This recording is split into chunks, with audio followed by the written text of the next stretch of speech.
Well, hello, and welcome to the Mark Few Show. Greg Heiser along with Coach Few, and we have to go back a few weeks where we have 2 wins in a week, and we get to sit here and just feel really good about everything. Life is good today, isn't it?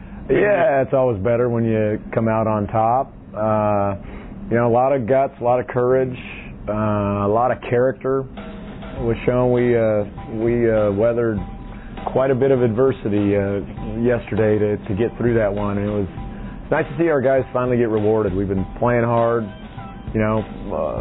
most of this stretch, and we've just been playing such a brutal schedule that sometimes when you play hard, you don't always get rewarded against high caliber teams like that. So it was good to get that one, especially in a road-like environment. And jumping back to Thursday night, LC State, Coach, I know you have to kind of take the competition out of the picture there, but there was development. You saw progress, didn't you? No, it was just about getting back home and getting some confidence flowing again and getting the guys just to, get some positive vibes going and get feeling good about their games and about themselves and about their team more than anything, and getting to run up and down, getting to reward some kids that have been practicing hard and playing hard but maybe not having an opportunity to get much time in a game-like situation. So it was nice to be able to get everybody out there and also rest some of our guys that logged the most minutes.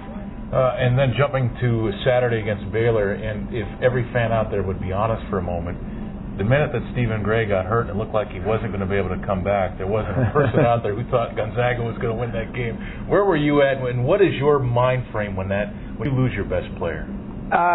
Concern for the player first and foremost, especially somebody who's meant so much to our program, and just how much time he's put in. And he's a guy that if he's hurt, he's hurt. Okay, I mean, he's as tough as guys we've ever had in the program. So I was initially concerned about that, and then it's just a matter of, you got to solve the dilemma.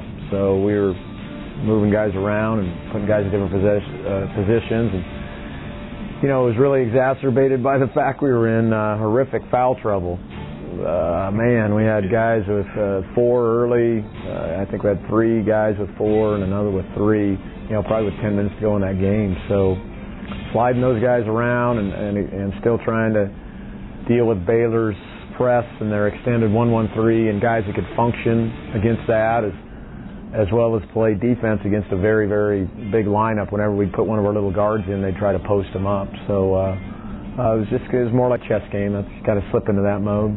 And I guess I've seen the moments at practice with Marquise Carter where you see it in his game. Boy, what a moment for it to come out against Baylor. Yeah, it's there's an adage in coaching, at least at the Division I level, a lot of times, if you're a really good junior college player, you'll get about a good year and a half out of them. In some instances, a good year. It takes them that time to adjust to the level and the speed and the system, and we've just kind of been waiting and wanting, to hurry up and be ready to go because we need him. And I'm happy for him. He's hung in there. There's been quite an adjustment. I think he's still got a long ways to go, but to step and hit those 2 big shots, and if you go back and watch the tape, he's the guy that's threading the passes through that long zone, with 3 7-foot arm wingspans in there, to get the ball to Rob, to get the ball down to E. That in itself is something that we very much needed during that game, the ability to make that pass through the zone. So he brought all of that. He was guarding like Darius Dunn for long stretches of that game, and I thought he stepped up. I thought Kelly Olynyk, obviously that shot he hit 2 big shots, a little 8-footer off to the side of the lane, and then the 3 was a huge response to when they had taken the lead on that 4-point play. And Sam came in and gave us some good minutes also.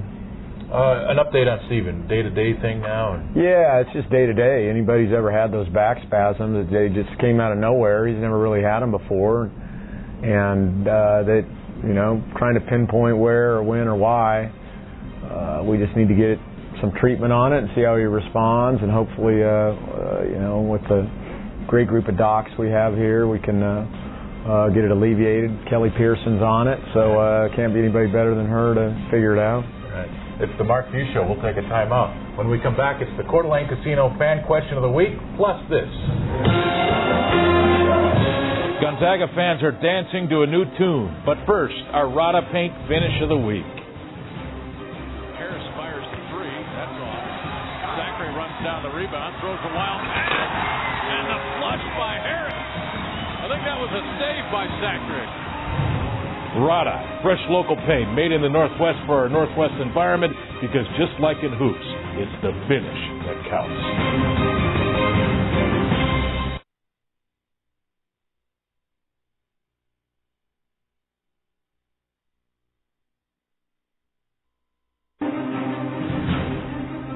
And welcome back to the Mark Few Show. Time now for our Coeur d'Alene Casino Fan Question of the Week. And this is a question from Ron. And, Coach, I'll save you from reading what he wrote.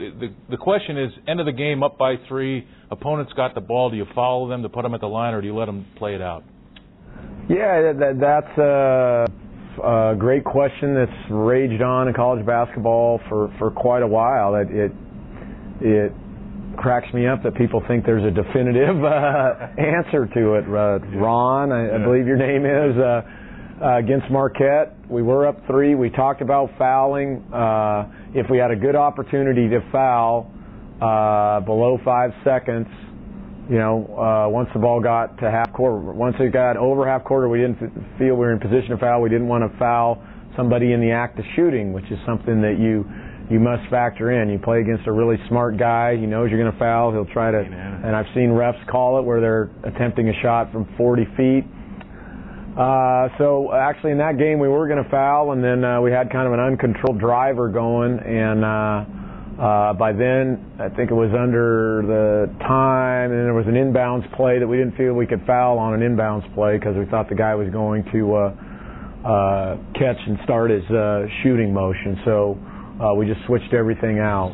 We kind of go both ways depending on how the game is going. The other thing that people refuse to listen to or factor in is you still have to get the rebound on the missed free throw. And when you're playing against some of these teams, one of the biggest problems right now we have in college basketball is on the free throw line, they never ever call the offensive player for dislodging the defensive player. The offensive player, you watch time and time again, the offensive player comes in the lane early and will push the lower guy under the basket. And, quite frankly, we work on this, we work on it a lot, whether to foul or not to foul in practice, and kind of chart how we do. And a lot of times we end up better when we don't foul. But either to execute to get a rebound at the end of the game, or a guy throws it off the backboard, or off the rim, or just to not foul in the act of the shooting motion. So it's not a cut and dried thing. I know you read some articles by some people that aren't really out there in the real world of coaching, and they have all their opinions. You just go with what you got to go with. I go either way. If they're banging in a lot of threes, and obviously you need to foul.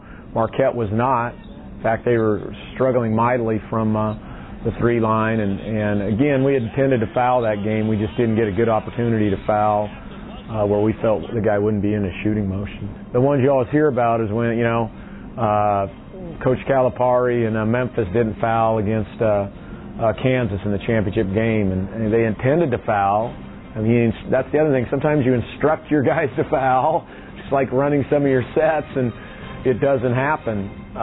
We, like I said, intended to foul against Marquette, but we just, I think Meach was on somebody and didn't get a great opportunity to put him at the line. But I think people need to be really cautious with it's all or it's an all. Well, it's just not an all or nothing decision. It's if you charted them all throughout history, it would probably be 51% to 49% or something, one way or the other. Ron, thanks for the question. Keep them coming. Here's what's coming up next on the Mark Few Show. It's important to have our own that is nobody else's, our own original. It took Gonzaga 75 years to get one. Find out what it is. We'll be right back.